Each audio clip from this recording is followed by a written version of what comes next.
Lately, I've felt like I've been seeing, playing, or thinking of playing games that want to be taken seriously, and it's really made me want to find something a bit more whimsical.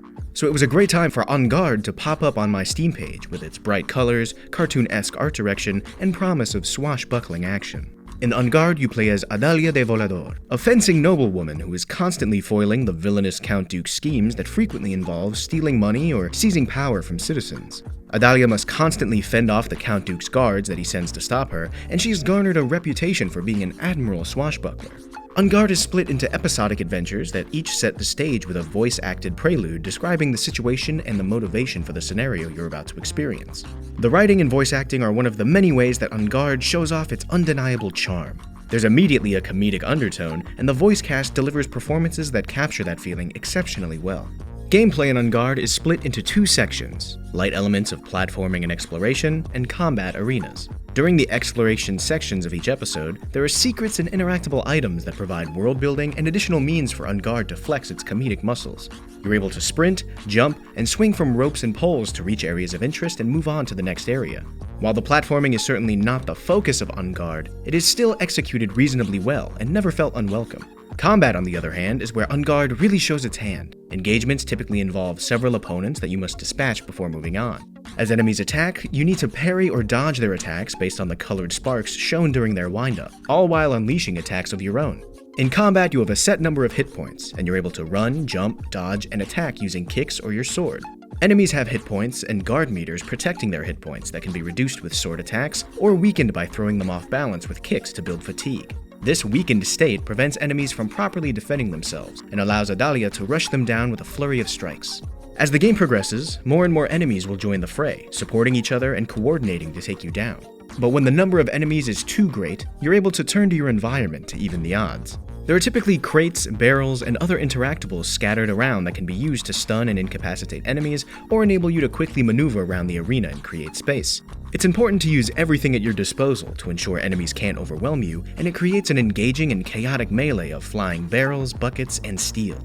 All the while, Adalia and the guards will exchange quips and voice lines that elevate the playful tone of En Garde. One thing I noticed very quickly was the vast number of quips and banter that are present in the game. Voice lines would be repeated from time to time, but the unique banter between these few repetitions elevated the experience and never wore thin.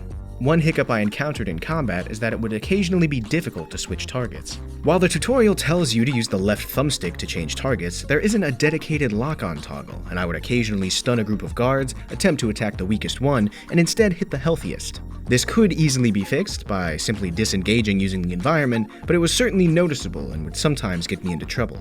As you play more episodes, more interactable objects are added to the environment, more enemy types are introduced, and more special abilities are added to your arsenal. As you defeat enemies, you can build a panache meter which can be spent on different attacks with different effects, such as a focused lunge that deals a large amount of guard damage, or an empowered kick that deals increased fatigue. En Garde has excellent pacing and slowly introduces new hazards and strategies for those hazards. Each chapter, while technically similar, does feel unique in their execution with their specific scenarios and bosses to fight at the end of the stage. Boss fights function similarly to normal combat, but are broken into stages for each of their 4 hit points, possess harder to deplete guard meters, and have more complicated strings of attacks that command your attention. One thing I believe is worth mentioning is that En Garde is relatively short, but there is an arena mode and secrets to find in each episode that increase the replayability. In fact, one of my only complaints with En Garde is that it's executed so well that I'm left wanting more. That's not to say I think the game is too short. It's a very tightly bound package and doesn't try to artificially extend its playtime. You're given something new in each chapter, and En Garde builds to a climactic final chapter that gives you a playground to apply all of your newly acquired skills. En Garde is a very charming game, and it executes well on its strengths, successfully delivering a fun, swashbuckling experience. The characters are each believable and full of personality, the voice acting performances and music are exceptional, and I would love to see more adventures starring Adalia de Volador and the cast of characters that Fireplace Games have created. While it does have a relatively short overall playtime, if you're interested in En Garde, I wouldn't hesitate to pick it up. Thanks for watching, take care, and remember, keep having fun.